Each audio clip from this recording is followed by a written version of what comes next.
Hey, what's up, investors? I wanted to do another video this week kind of talking about the power of leverage. And I know a lot of people always compare real estate investing to the stock market. First of all, they are very different things. There's all sorts of different risks that are associated with each one. But I want to kind of talk today specifically about the power of leverage, even leveraging debt for the investment into real estate. And then I also wanted to present to you an opportunity of a property that I know that's coming on the market in the next handful of weeks that our team has the opportunity to list. Looks like a really good investment opportunity. So I'll present that to you in a little bit here. So first of all, I wanted to compare two things. So I wanted to compare a 7% return in the stock market. Over the last 100 years, 7% is kind of the number that most financial planners are going to use when they're talking about investing in the stock market.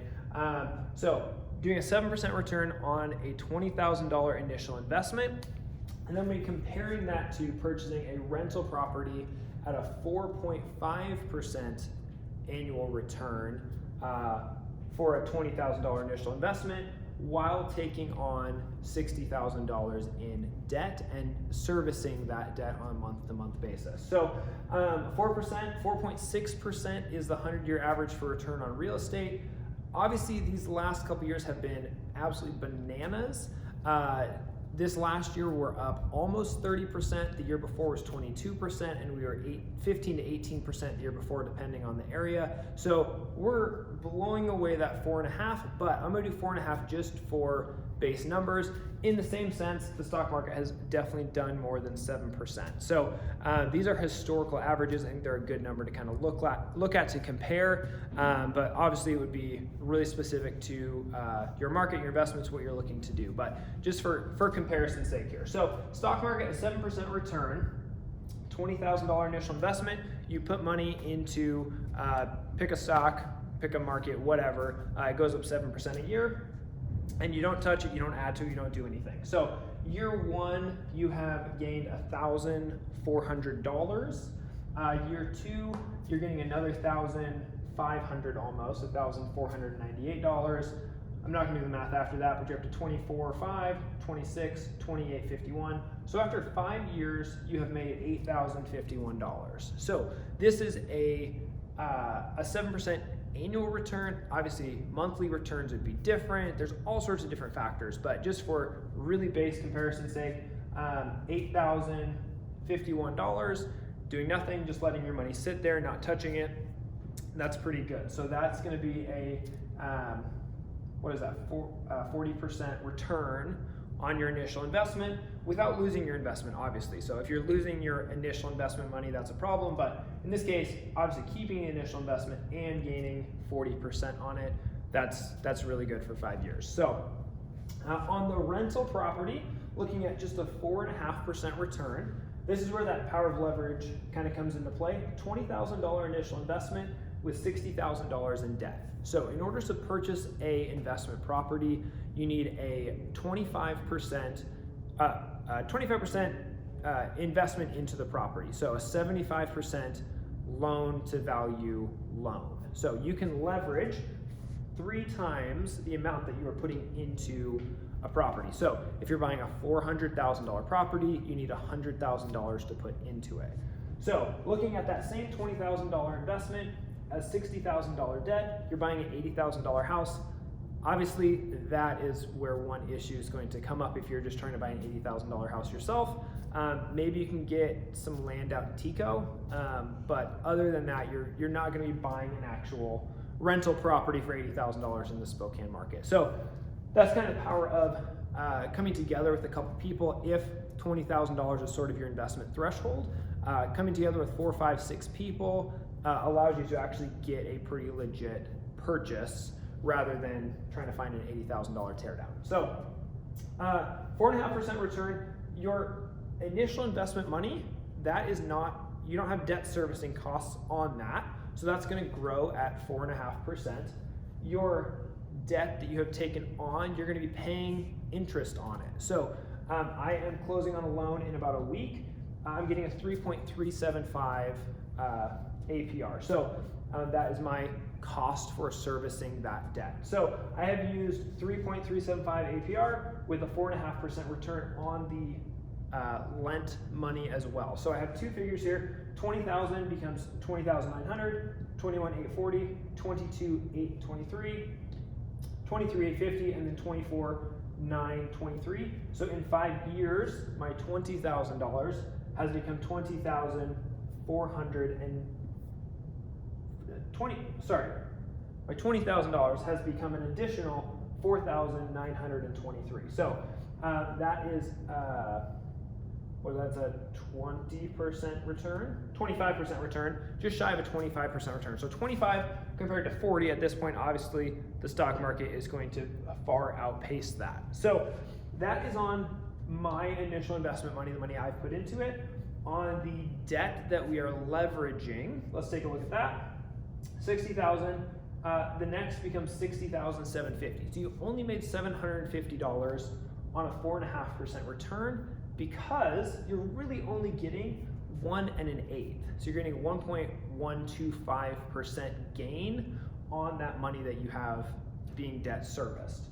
So you gain 750, you gain another 759, a couple $100 there. At the end of 5 years, your $60,000 debt is worth $63,844. So that is a $3,844 gain just looking at not paying down the debt. If you were just paying this amount per month and it was going up at a 4.5% year-over-year return, you gain just shy of $4,000. So between the initial investment money and the debt servicing money, your gain is actually $8,767. So 8,767 compared to 8,051. Obviously, the rental property, even at a significantly less return, taking on significant debt, you're going to have a better just pure return on the investment than you would by just putting the money in the stock market. So the other piece of that, a rental property, you're not going to buy it and have it just sit there. So while it's sitting there, you're going to have tenants in the property that are going to be paying down the mortgage. There's going to be expenses that are going to come up that you're going to have to account for. You have to replace a faucet or a water heater, maybe a roof potentially, especially after 4 or 5 years. And so there's going to be other expenses that come up with it. There's going to be obviously tenants that are coming and they are paying a lot of those expenses. But even if you take the tenant piece out, and let's say all of your expenses equal all of your costs for tenants, and you don't actually make any money on a cash flow basis, your investment is still better at a 4.5% return than it would be investing in the stock market. So all factors considered, obviously this involves people and dealing with a property and things like that. So there's other things that go into that, but overall I think it's a really good comparison of the power of leveraging money while debt is cheap. So just a handful of years ago, seeing a 6-7% interest rate was not uncommon. At that point, obviously this would not work. So there's going to be a lot of other things that are going to come. Rates are expected to increase a little bit next year, and they're going to drastically increase in 2023. We're going to see probably a percent or a couple percent increase by then.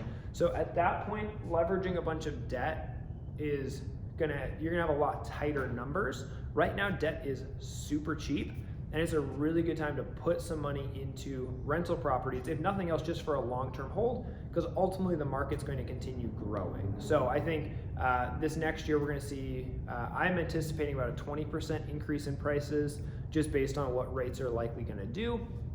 But even at 4.5%, there's still good gains to be made with how low the cost of servicing debt is right now. So all that to be said, hopefully that's a helpful analysis for you.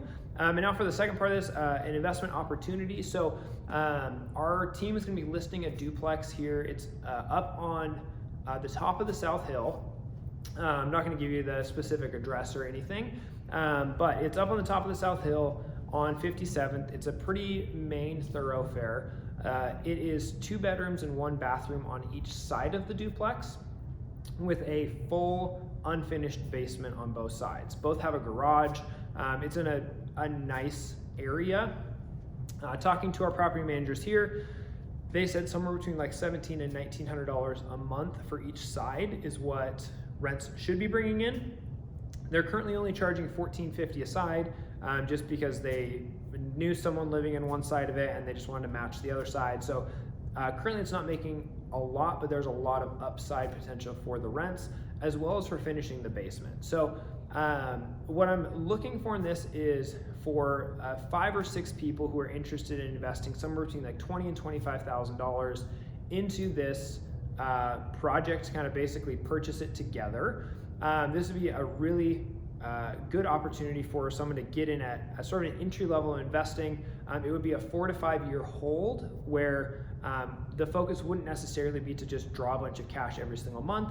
It would be, hey, let's get in the market, and in a couple years be able to pull that money out, and then each of the 5 or 6 parties will be able to begin their own individual investments at that point. So there would be an operating agreement and an LLC and all of those different things set up. So it'd be something to be very protected, and there's a lot of safety nets that would be in place to make sure that no one's taking the money and running or anything like that. So anyway, if that is something you're interested in, please just shoot me an email. I'd love to get just an interest group put together, kind of a meet and greet to talk to one another, see where different people are at, and just have the opportunity to potentially purchase this passive investment and make some money along the way. So anyway, thanks a lot. You know my number. Feel free to reach out anytime, and I will talk to you soon.